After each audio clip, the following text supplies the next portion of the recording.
Hey, Jeff Sauer here, and this one goes out to all the freelancers, consultants, and would be agency owners out there who are looking to start their own business or grow their own business. If you want to start your own professional service business and be really successful, you need to crush this one mental barrier before you can get started.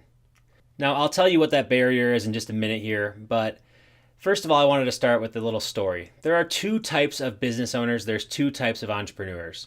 The first type, they're like me when I was in my 20s. They dive headfirst into starting a business. They're blissfully ignorant. They really have no idea what running a business means. They just know that people are paying them money to do something. And this is a lot like me when I first got started. I would develop websites for people as a side gig, taking a little bit of income here and there, and I did it pretty much right out of college. I would make websites for people, and they were okay. They weren't the greatest thing in the world, but they were okay. Now, I didn't really know if I was qualified or not. I didn't go to school to do web design. I went to school for computer science, which I guess is loosely related, but there was no degree, there was no governing body. All I knew is that people said, Jeff, can you make a website? And I said, yes, I can. And it's funny because I didn't really know what I was doing. There's a lot of things that I probably did wrong. If you were to look at those websites today, they'd be pretty terrible. But all that I knew was that people paid me to do it and that I knew more than them. I knew way more than they did about making websites. And so it was a natural fit for me to do that for them. So I didn't really have much troubles going into business because I just saw it that way. I knew how to do this stuff. I was the guy who always fixed the computers in my household. All of my family members called me for tech support. I was like the tech support guy. And so this is just an extension of doing tech support. They weren't able to do it. And so I'd put some HTML code in there. I'd play around with stuff. I'd make images. And suddenly there was something on the web. Again, probably wasn't perfect, wasn't the greatest, but I was blissfully ignorant. And I knew that it was more than they could do. Now there's a second type of entrepreneur out there. And that's somebody who is afraid to do any of that. If somebody says, hey, can you do a website for me? They would say, well, I could do a website for you, but I'm not an expert, and so I'm not going to do it. Until I'm perfect at web design, until I have all the certifications, all the degrees, all the things that matter in my business, I'm not going to do it for you because I'm not qualified. I'm not good enough. And I couldn't possibly take your money because I'm not the right person for it. In other words, these business owners have imposter syndrome. This is when they think that they're not good enough to be in business for themselves because they don't have all of the knowledge in the world, or they don't know everything, or they don't know enough for somebody to pay them. And this is unfortunate because most business owners never know all the things. Nobody ever has all the knowledge.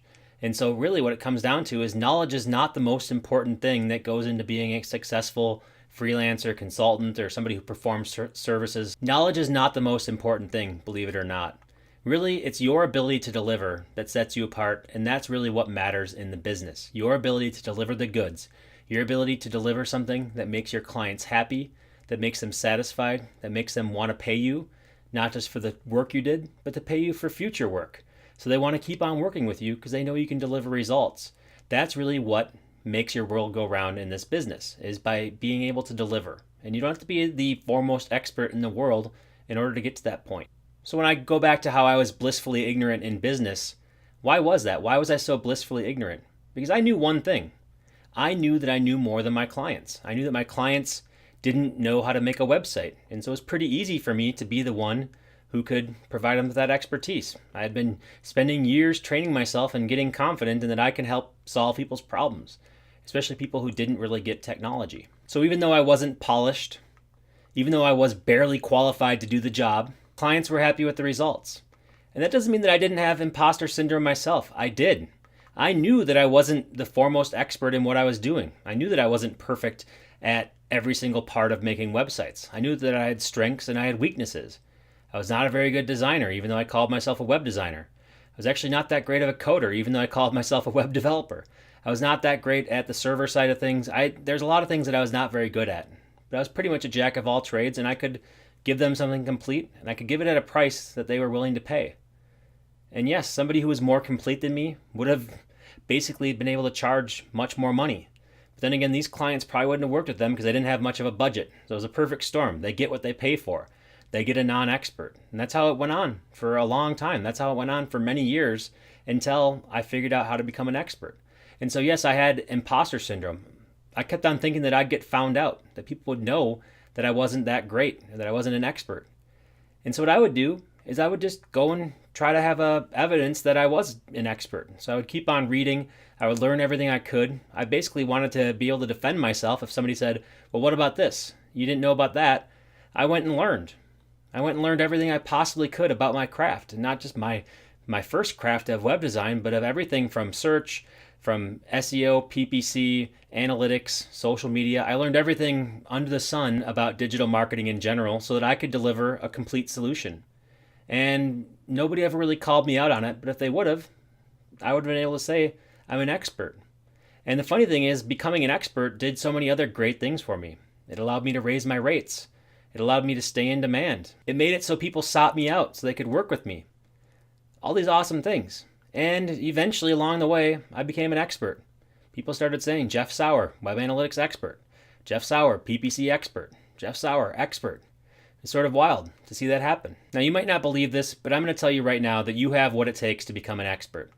The only people out there who are imposters are the ones who sit on the sidelines forever, always waiting for the perfect opportunity, always taking the newest online course, always going after the next fad, thinking that they're not going to be good enough, or wondering what's going to be there, or seeing an expert and then being intimidated by it. Those are the ones who are the true imposters. You don't have to do that. You can become the expert you want to be. And it all starts with developing great relationships and delivering the goods to your clients. And I'm going to assure you that you will make mistakes along the way. We all do.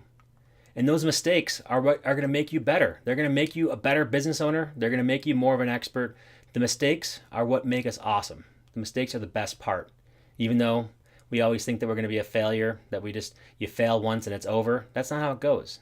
You learn from the mistakes. That's where you learn the most. So you are going to make mistakes on your way to becoming an expert. Here's one simple technique to help you get over your imposter syndrome.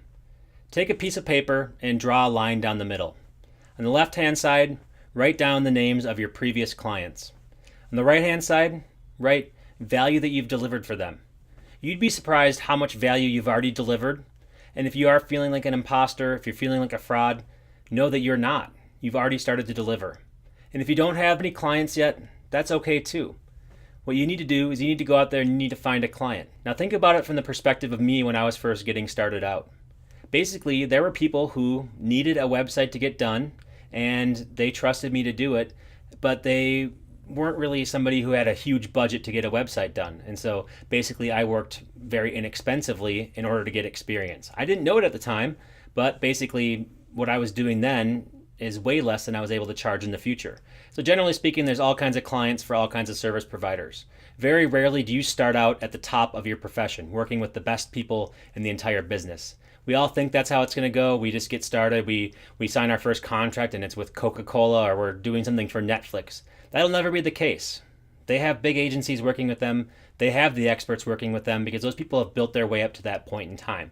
You need to start somewhere. You need to start small, but you also need to get over this imposter syndrome. So go ahead and crush your mental barrier before you do anything else. Get rid of your imposter syndrome, throw it away, go out there and be an expert for somebody. It doesn't have to be the foremost expert in the world. It has to be somebody who knows more than their client and can deliver the work that the client expects and make the client happy so they want to work with you over and over again into the future.